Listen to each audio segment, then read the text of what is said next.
If you want to further improve your English and learn more about the world, please scan the QR code to join our community.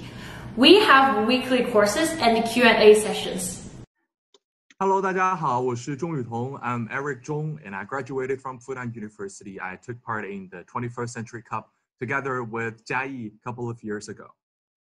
Hi everyone, 我是朱嘉义. I graduated from Renmin University of China Business School, and right now I'm a master's student learning communication management. Hi, thanks for inviting me. Really excited to be here and meet you guys. 我是郑玉 Leslie. I'm currently studying in Canada, University of Toronto. So today, how about we talking about occupation and career choices? Because I think after the coronavirus break, many young people may rethink about their career choices. For example, I think there will be more people like moving towards the jobs with higher adaptability, and for example, in online economy. So what do you guys think about? Like, will those young people move towards different jobs, or will they stay in the current situation? Well, I think first of all, of course, this coronavirus outbreak in the past few weeks and months have changed people's lifestyle for sure. Because for example, I have been staying at home for the past consecutive 4 weeks, and I've never stayed at home without going out for such a long time in my entire life. So definitely this will give a lot of time for people to think about a lot of daily issues that they previously didn't think that much of, especially in terms of job, in terms of their lifestyle. And I think for sure some people would think of this as another opportunity for internet-related businesses, and this will give, I think, a second rise or a second spring to the industries related to online businesses.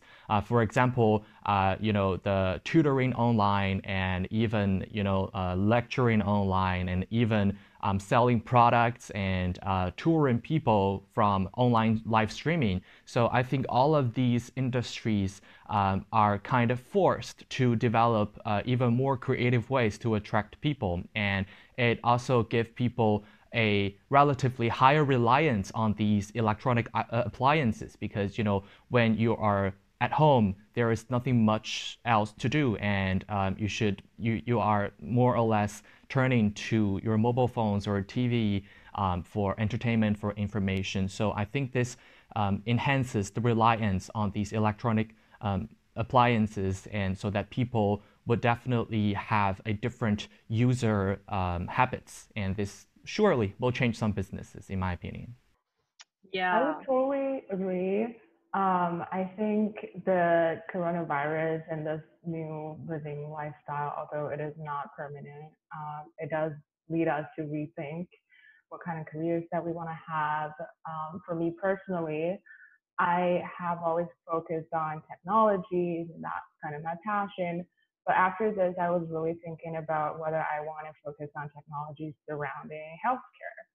yes, for sure, for sure. So definitely people are rethinking about some like medical related jobs, and also about the healthcare system that we're living in. I'm thinking about, because I've always been a strong supporter for working from home, because I just think it's like it has so many pros.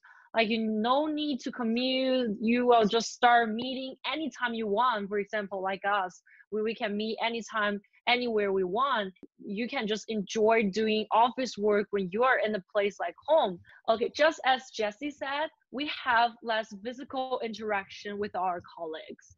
So as an international student, I definitely have some days that not going out and just stay at home, and just have some time of my own. So just curious, Eric, so when you were staying at home, have you ever like missed the time of being out, hang out with friends, or are you like really enjoying being alone?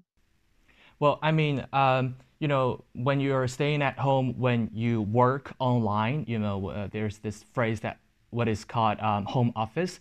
When you do things like that, it's not necessarily true that you reduce interactions with your colleagues, with other people from your lives, with your friends or even families. It's simply a pseudo environment that is created online. This is, I think, a theory proposed by a very famous, scholar in terms of communication. So this pseudo environment creates a virtual environment where a lot of interactions and communications also take place. So I think it's just another form of communication and interaction. And also with the rise of, for example, things like virtual reality and even more advanced technologies coming, such as the fifth generation of mobile network. So we can actually have access to things that are even realer, that resemble even more what we feel in the real life. So these transforming interactions would definitely make the virtual pseudo environment resemble more our real world, the reality. I would totally agree on that. I feel like ever since maybe 10 years ago or even more, we have developed this worship for professionalism where we would think being able to work is like such a good thing.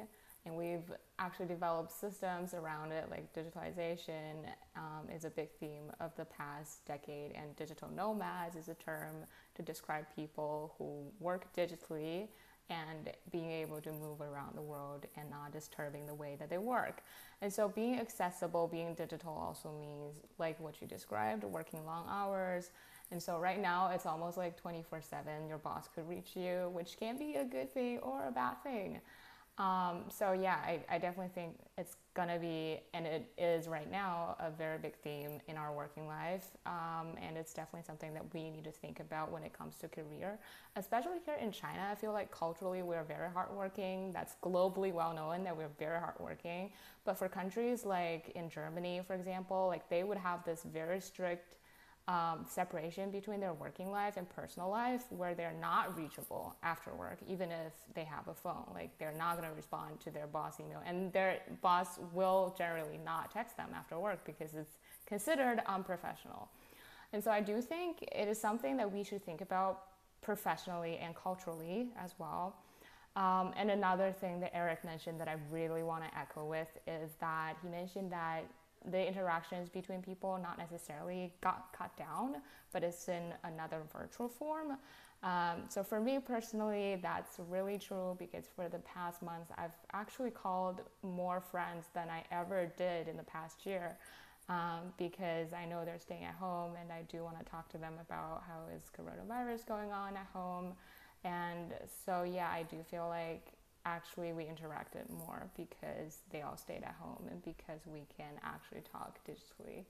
So totally agree.